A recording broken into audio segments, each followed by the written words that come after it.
Hi, beautiful souls. It's Marav Richter here, and you are joining me live from beautiful island of St. Thomas. I'm here just on a girls' day out, a girls' vacation, a girls' trip together, and doing some real deep soul searching and some beautiful awakening for all of us here. And I wanted to come in and share something with you that's been on my mind for a long time, and I haven't really been clear with you around what it is that I really want to do and what it is that I really feel is important for us in the next stage of our evolution, in the next stage for humanity. And one of the things that has really driven me and really kind of put me on the pursuit and had me understand what it is that I need to do in this world was this great epiphany that I had many years ago. And I'll share that with you one day. But today I'm going to share I read a book by Napoleon Hill called Think and Grow Rich quite a lot of years ago. If any of you have ever read Think and Grow Rich, then you'll know it has nothing to do with growing rich. It has nothing to do with money. It has to do with growing rich in the sense of personal fulfillment, rich in your experience, rich in the world.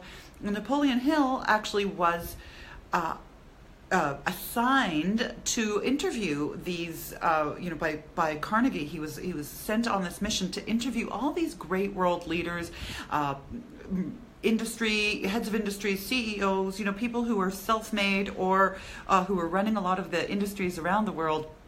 And he was sent to interview, and he interviewed all of the prominent, very wealthy people and successful people in the world. And Napoleon Hill found that there was one or a few success principles that were always in place with anyone who's successful in the world, anyone who had achieved any kind of success in the world. And some of those principles he put together in a book, and it's gone on to become a classic. Now, for me, what happened was, as I read this book about 10 years ago, there was one part in it that really stuck with me and changed my impact in the world, changed the way that I see things in the world. And that was, Napoleon Hill wrote that you become the sum of the 5 people that you spend the most time with. And so choose the people who are around you wisely. Choose people who you admire, who inspire you, who strive for your success, who are applauding and celebrating you. And if you don't have people in your life that you feel inspired by or admire, no problem. You can assemble your own Council of Heroes and base it on people who come from history. So assemble your council, and Napoleon Hill even wrote in that book a really funny anecdote that was, he assembled all these greats in his life, Ben Franklin and Abraham Lincoln and Adam Smith, and all these notable characters from history. And whenever he would have a dilemma or something that he needed to think through, he would ask his council for advice, and they would start arguing in his head, and by the time that he was finished with and got the answer, he was done. And hello from Scotland. He was done, but his council kept arguing between themselves, or kept conversing, kept having that conversation between themselves. And he thought, okay, great, thank you, I've got my answer. Hi, Kim, great to see you. I've got my answer. And then he'd go off to bed, and they would continue fighting in his head. Now, we know as kind of spiritual beings, as 5D people who have a larger conception of really what's going on in that cellular energy, what was happening when he was inviting those spirits, those people, those entities, those archetypes into his mind. But it's a great little anecdote, and I remember at the time really being touched by that and thinking, I really want to assemble my council. And who would I look to in history? Which women would I assemble as my Council of Super Sheroes? And go to and turn to them for advice, turn to them for if I have a dilemma that I wanted to work out in my head. And I realized as I thought about it that there weren't really 5 women that, I could maybe think of their names, but I couldn't think of necessarily what they sounded like, what their motivations were, why they were doing what they were doing. How would they counsel me if I had a problem or a dilemma that I was putting towards them? What would they say? And so I made it my pursuit, my personal pursuit, to find and assemble my council of super sheroes. So I know for me, for instance, Rosa Parks was there, and so I really kind of went into this deep dive in reading everything that I could about Rosa Parks and knowing her history and her background and why she did what she did. Another great super shero for me was Maya Angelou.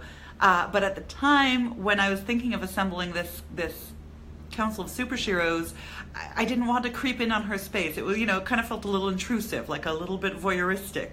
And to the question of, am I a medium? So I think we're all mediums in a way, right? The medium is the message. If we open ourselves up to that energy of the other world, then we exist in both those planes. Though I don't channel necessarily, that's not my job. I don't look to channel people's passed on ones to send messages. Though when I have done soul sessions with people, of course, their soul tribe comes in to guide them and to give them guidance. And if that soul tribe wants to relay a message, then I'm completely open to relaying that message. But so this is exactly it. So I'm looking at all these women from the past and what it is that motivated them, because if we really knew what it is that motivated them and why it is that they did what they did, then we'd actually understand a lot about our own being and our own process in this. And a lot of that kind of cultural karmic obligation and resistance and what we're already bringing in culturally, cellularly, what we're bringing in, the epigenetics of what our cells are carrying in, what stories are carried in. And of course, there's that old idiom that says, to the victor goes the spoils. So in the time of war, right, those who win get to claim the land and the riches and the gold and the women and the homes and the castles. But to the victor also goes the stories. So the reigning stories of our history has always been the stories from the male perspective, from the perspective of the masculine, from the perspective of the war, the warrior class and the soldier class. And the women's stories, those deep, hidden, rich, emotional, cultural stories, were always left for that word of mouth, that cultural storytelling tradition where women would pass on in the red tents or in the moon lodges or at the fireside or dancing on the beaches. The grandmothers would tell their granddaughters and the aunts would tell their nieces, the mothers to daughters, and so on and so on. That oral tradition, that storytelling tradition, is something that we've lost throughout time in our fast-paced world.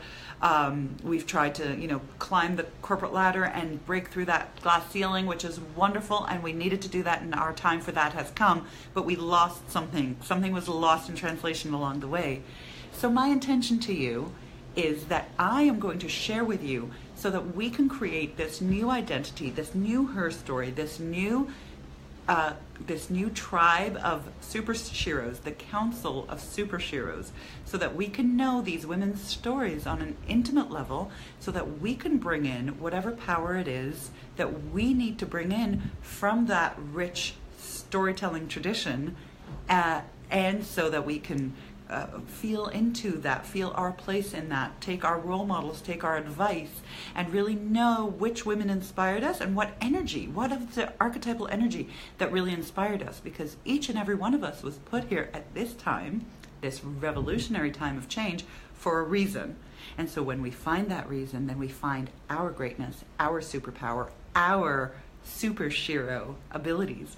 I brought with me a book here while I'm on vacation. I did bring this book. This is I'm going to be coming back tomorrow to talk to you about women from this book. It's called What Would She Do?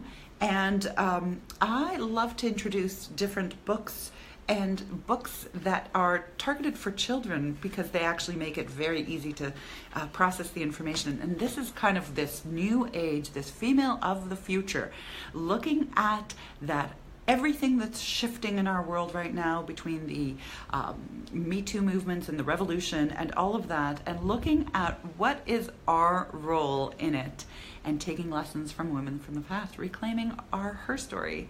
And I look forward to seeing you tomorrow. And I'm going to be coming in at 12:12 tomorrow. So I will look forward to seeing you tomorrow, and we will start assembling our Council of Super Sheroes. See you tomorrow, beautiful soul. For now, take a little look at this beautiful view.